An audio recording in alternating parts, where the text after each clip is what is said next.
ACL low grade partial tier में operation होता है बेटा, ऐसी बात नहीं है नहीं होता। दोनों ऑप्शन है आपके पास, ऑपरेशन कराना है या PRP से ठीक होना है। अब जो ऑपरेशन आपको बाकी जगह बताया गया और जो ऑपरेशन मैं बता रहा हूँ उसमें ना ज़मीन आसमान का फ़र्क है। जब मेरे पास कोई पार्शियल टीयर का पेशेंट आता है और उसको लगता है कि नहीं PRP से मैं शायद ठीक हूँ नहीं हूँ, कन्फ्यूज़न बहुत है वर्ल्ड के अंदर, तो मैं ऑपरेशन की तरफ जाना चाहता हूँ, या किसी का इंश्योरेंस होता है PRP इंश्योरेंस में कवर नहीं करता तो सर्जरी इंश्योरेंस में कवर कर लेती है, तो उस केस में मैं तुम्हारा अच्छा लिगामेंट निकालूं। जैसे ये बच्चा है हमारा, गूगल से था, उसका रिकंस्ट्रक्शन हो रखा है, तो इसका ACL निकाल दिया गया और ACL नया बनाया गया हैमस्ट्रिंग टेंडन से। और टेंडन से ACL बनाया, उसमें ना नर्व एंडिंग है ना ब्लड वेसल्स है। लिगामेंटेशन एक प्रोसेस होता है, मतलब टेंडन से लिगामेंट बनने का प्रोसेस 9 महीने लगते हैं।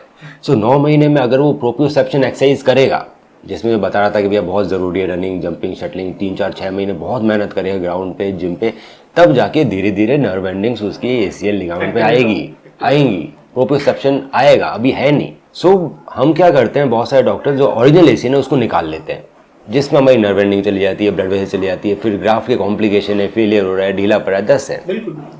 इसीलिए वर्ल्ड के अंदर अगर आपका ACL ऊपर से टूटा हुआ है फीमर एंड से और ACL अच्छा है या पार्शियल टीयर है तो उसको रिपेयर किया जाता है, रिकंस्ट्रक्ट नहीं। रिपेयर मतलब उसी को रिपेयर करना, नया नहीं बनाना, उसको बोलते हैं ACL repair with fibre tape internal brace. वो मच एडवांस ऑपरेशन है और उसके अंदर कॉम्प्लिकेशंस और सक्सेस रेट बहुत हाई है, complication as compare to reconstruction बहुत मिनिमम है। ये रिकंस्ट्रक्शन है विद इंटरनल ब्रेस कि हमने आपका नया ACL बनाया, ऊपर बटन लगाया, नीचे बटन लगाया, फाइबर टेप लगा दी, लॉक लगा, ये ACL रिकंस्ट्रक्शन है, बड़ी advance surgery. ACL reconstruction screw वाला नहीं है, ACL रिकंस्ट्रक्शन इंटरनल ब्रेस है फाइबर टेप के साथ। इसमें 6 इम्प्लांट लगे हुए हैं, सॉवरलॉक लगा हुआ है, बटन लगा हुआ है, नीचे ABS लूप लगा हुआ है, ऊपर टाइट रोप RT जनरेशन 2 लगी हुई है। हाँ, ये ACL रिपेयर है। इसके अंदर हमने ओरिजिनल ACL पे टाँके लिए, ये टाँके हमने एक एडवांस बटन आता है हमारे पास ACL रिपेयर टाइट रोप जनरेशन 2 का, उसमें लोड हो जाते हैं, यहाँ से 2 धागे खींचते हैं, अपना भी टाइट हो जाता है, उसको बचा के रखता है हमारा इंटरनल ब्रेस फाइबर टेप जो नीचे सॉवरलॉक से फिक्स है। नहीं, ये ग्राफ्टिंग है ना सर, ये टेंडन दिख रहा है ना हड्डी के अंदर जाता हुआ,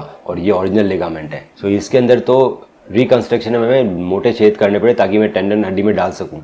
इसमें बिल्कुल पतले छेद से फाइबर टेप जा रही है, इसमें छेद ही नहीं है हड्डी के अंदर। इसमें आपके original blood vessels, nerve ending सब कुछ प्रिजर्व्ड है। पहले दिन से ही कॉन्फिडेंट हो आप। रिपेयर इंडिया में बहुत कम होता है, कम लोग करते हैं, बट रिपेयर ही करना चाहिए आप जैसे केसेस के अंदर। Benefits of repair is preserve your own anatomy resulting in less injury to your body. आपकी बॉडी में इंजरी नहीं होती जब हम सर्जरी करते हैं, मोटे छेद नहीं कर रहे, टेंडन नहीं निकाल रहे, स्मॉलर इंसिडेंट, सॉकेट इतने पतले पतले ड्रिल की जाती है, इतने मोटे मोटे नहीं की जाती। टेंडन मोटा होता है ना बेटा, 10 का है, 9 का mm का, इतना बड़ा ड्रिल होगा, इतना सा किया जाएगा फाइबर टेप के लिए 2 mm का सिर्फ ड्रिल।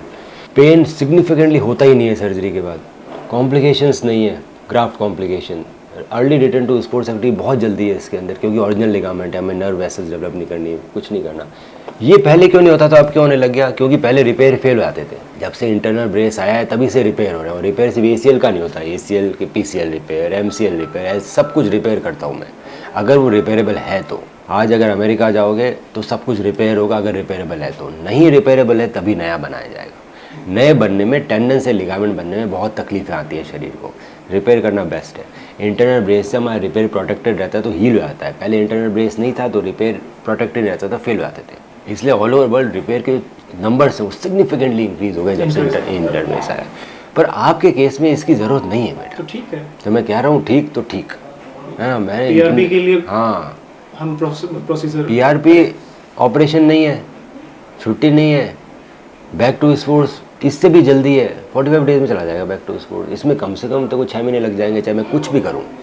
नॉर्मल रिकंस्ट्रक्शन में 1 साल लगेगा, इसमें तो 6 महीने लग ही जाएंगे, कुछ भी कर लो, चाहे रिपेयर करो, रिकंस्ट्रक्ट कुछ भी करो, इंटरनल ब्रेस डालो, 6 महीने लग जाते हैं सर्जरी में। PRP में बहुत जल्दी आता है। स्टेप 1, आप अपनी MRI रिपोर्ट मुझे व्हाट्सएप करें। स्टेप 2, मैं आपकी MRI रिपोर्ट को डिटेल में स्टडी करके बताऊंगा कि क्या हम आपको बिना सर्जरी के ठीक कर सकते हैं या फिर हमें सर्जरी करने की ज़रूरत है, ACL इंटरनल ब्रेस सर्जरी, और आपके नी में ACL के अलावा और क्या क्या समस्याएं हैं और उसे हम कैसे ठीक कर सकते हैं। स्टेप 3, जब आप मुझसे मिलने आएंगे तो मैं आपके नी का डिटेल्ड फिजिकल एग्जामिनेशन करूंगा, आपकी फिल्म्स को डिटेल में देखा जाएगा और उसको देखते हुए आपसे ट्रीटमेंट ऑप्शंस डिस्कस किए जाएंगे। आपके जितने भी सवाल हैं उन सभी का मैं जवाब दूंगा। ACL इंटरनल ब्रेस सर्जरी की रिकवरी आप देख सकते हैं हमारे फेसबुक के ACL विनर ग्रुप में। और देख सकते हैं कैसे एथलीट्स 3 महीने के अंदर रनिंग चालू कर रहे हैं ACL इंटरनल ब्रेस सर्जरी के बाद। आज ही अपनी MRI रिपोर्ट हमें व्हाट्सएप करें।